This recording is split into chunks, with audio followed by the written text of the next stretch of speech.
Hey everybody, this is Tom from Rocket Restorations, and I've had a few kind of negative videos lately. I've been going on some rants on a few things, so I want to do a positive video today. I want to share a really cool story of something that we helped out with this week. So a friend of ours, a guy named Rich, I've known him forever, sold him a lot of parts, done a lot of deals with him over the years, and he texted me a couple days ago and sent me a picture of a VIN on a transmission. And he said, I'm pretty sure this is out of an A12 car. So for those who don't know, the A12 car is a 69.5 Roadrunner Super B, a special drag package that Chrysler made in 1969. And they were really cool cars. They were 446 packs or six barrel on a Plymouth, whatever. Roadrunners and Super Bs. They had lift-off hoods, fiberglass hoods, no hood hinges, not even hubcaps. They had chrome lug nuts. And they all had 410 Dana rear ends. So very unique cars. And he was pretty sure that the car was a 1969 Super B two-door hardtop that he had owned in the past. And he contacted me and said, hey, do you know where the transmission is? Or do you know where the car is? So fortunately, he knew what it was. So I Googled the VIN and I found out that the car was actually for sale in 2014 in Maine. So we knew the car was still out there and we got super excited. So here's a picture of the VIN of the transmission. For those that don't know, on a Mopar 727 transmission, the VIN stamp is on the right side, passenger side, on the side of the bell housing, on that flat stamp right there. They're actually pretty easy to read. It's actually funny. It's actually one of the better VIN stamps I've ever seen on a Mopar. Usually they're pretty sloppy or all over the place because they didn't care going down the assembly line. They were just like boom, boom, boom, boom, boom. They were trying to get them out real quick. So, but I just want to the point of this video is I know a lot of people don't like registries. So there's a lot of guys, and I used to do this a lot. I don't do it as much anymore just because I only have so many hours in the day. But a good friend of mine, Dan Pausch, and I started our own registry years ago. And of course, Galen's been doing this forever. Galen Govier. I'm sure you'll a lot of know him. I mean, he was one of the pioneers of this, is that he would go through and get fender tag shots of cars and VINs at shows so he could document them and figure out what they were. And a lot of people get really weirded out by this. And I'm not really sure why. I mean, I guess people don't like sharing their information. But the thing is, when it goes into a registry, people can find this stuff. So like when, for example, a numbers matching transmission shows up for your car, someone can track you down. And luckily there is an A12 registry run by Dave Watt, and it's actually one of the better ones out there. People really contribute, information to that, and he knows where a lot of the cars are.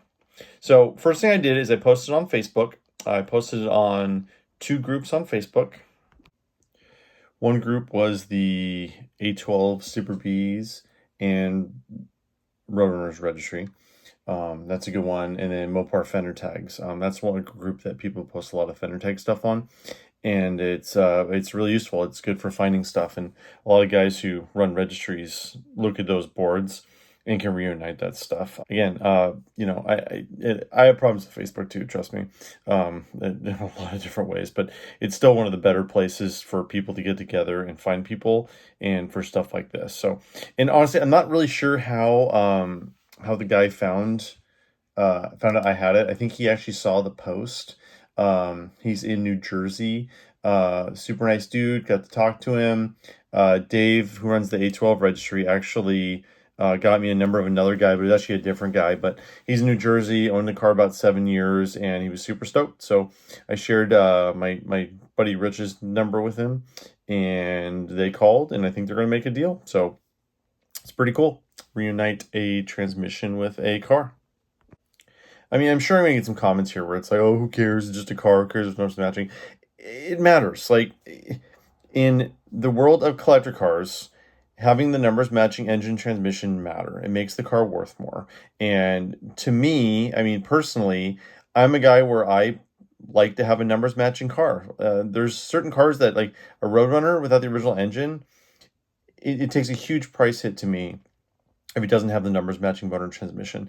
And on this car, and to be clear, the engine matters more than transmission, especially on an A12 car, because they had 410 gears. They blew a lot of engines on those cars. So it's a lot rarer to have an A12 car have an original engine in it than it is for a 3.3 rotor, for example. Because with those 410s, those 440s spun really high, and a lot of them were raced. So a lot of them did get blown up over the years. But it's still pretty cool to be able to reunite this transmission with the car. It's really, really neat. So again, I'm just kind of, and I don't charge anything for this.